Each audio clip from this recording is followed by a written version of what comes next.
Wake up, my people, all over the African diaspora, my cousins on the continent, all who were scattered to the four corners of the winds of the earth. You are loved with an everlasting love, and you are very welcomed here. I am your purpose coach, who coaches on purpose, and today I want to talk to you a little bit about what it would mean to be the power of evil. I want you to think a little bit about that. The Bible tells us to be as wise as serpents and gentle as doves. So are we really truly aware of the tactics of our adversary?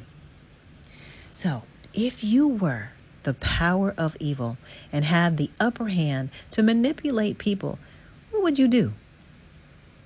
If your domain where you craved worship and had authority was the whole earth, and your purpose was to deceive, destroy, and devour, how would you try and thwart the plan of the Most High? If you vehemently abhorred who the Father of creation set apart as his chosen people, who when he gathers them from the four winds of the earth where they are scattered, and the culmination of time occurs, as his word says, your reign is over. How would you handle those people? So let's take a look at how the enemy works. In the book of Bereshith, which is called Genesis, the enemy showed us what he does and what he's about. He's about lies. His words are twisting of truth. He causes confusion. He comes between marriage and his seed. Yes, his seed will be against the woman's seed. Her name in Hebrew is Hua, which means life. So understand the adversary was against the seed of life. Her husband's name was Adam, where we get Adama, which means earth. So together, Hua and Adama is like living earth, which is what man is, since we are made from clay. So the enemy's desire was to contaminate, make wicked, mix or confuse Hua's seed and destroy life. So in Bereshith, or Genesis chapter 6, it explains the sons of Elohim had children with the daughters of men, and giants or Nephilim were made. The word Nephilim, which comes from the word Nephal, means to be cast down or to fall. So let's explain that a little bit.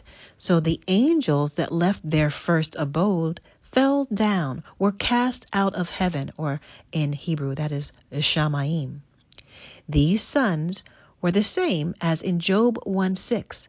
So when the sons of Elohim, along with Hasatan, which means the adversary, the sons of Elohim went to present themselves to Elohim with the adversary.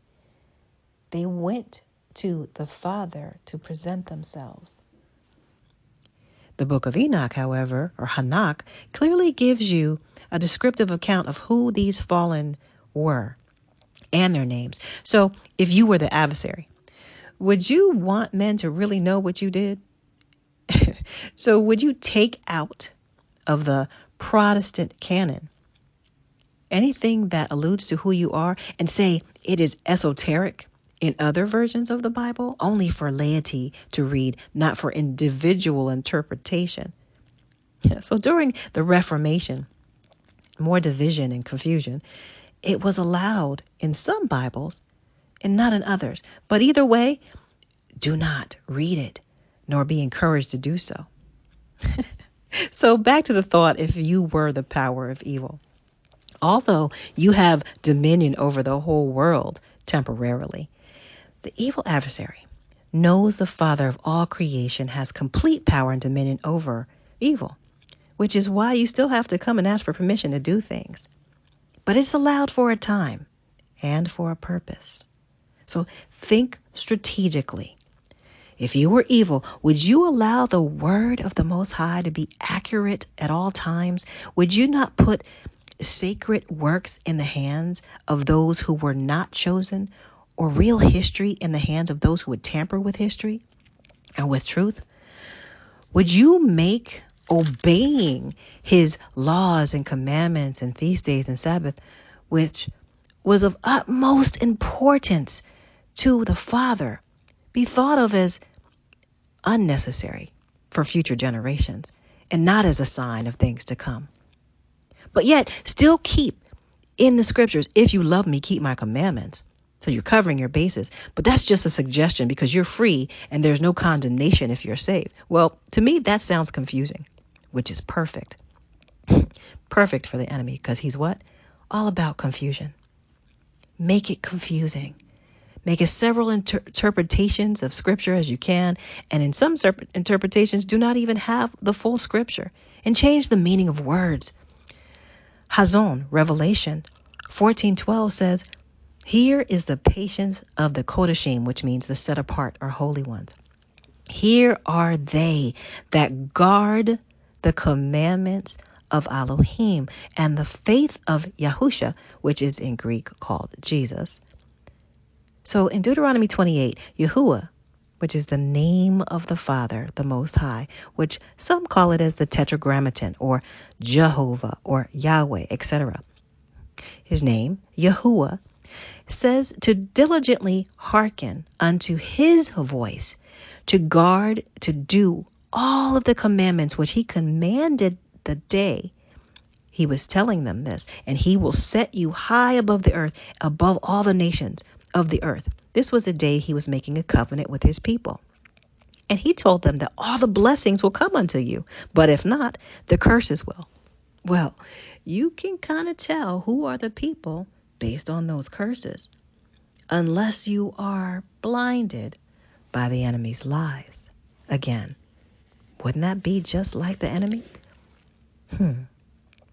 So, in Revelations 14, we see all the way at the end of the book that those that kept what he said at the beginning endured and are those that are set apart and considered holy or Kadash, who kept his commandments. I mean, we are in 2025. There are many languages and the Father loves everyone. So it doesn't matter. He knows who we're talking about when we say whatever name we saying. That is exactly what the enemy would want you to say. How many times in his scripture does he talk about his great name and the power of his name? So why does the interpretation of the Hebrew matter? The Hebrew words, why do they matter? The actual name of the Father and the Son has power. Would you want that to be spoken in the world? If that name were to be called on, would you want that power unleashed into the world? Malachi, chapter 3, verse 6. It says, I am Yahuwah. I change not. Therefore, the sons of Yaakov are not consumed. So if he changes not, those he set apart will speak the language of creation. And in Zephaniah 3:9, he will restore to the people, his people, a pure language that they may call on the name of Yahuwah, not a title, his actual name, to serve him with one consent. Those in the Tower of Babel, whose languages were confused, were they of the nations or were they of the set apart people? If you are the adversary who wants worship, would you make sure your name is being worshiped and praised and called on? Or would you make sure the actual name of the Father is being praised and called on? Remember, it's your world. After all, the title of Lord does mean Baal, who was an adversary, who was evil, who was fallen. It does not mean Yahuwah. Pretty crafty, don't you think? Diabolical even. Sounds like one of his devices. So are you being deceived? Think about it. Stay tuned for part 2. Until then, be blessed.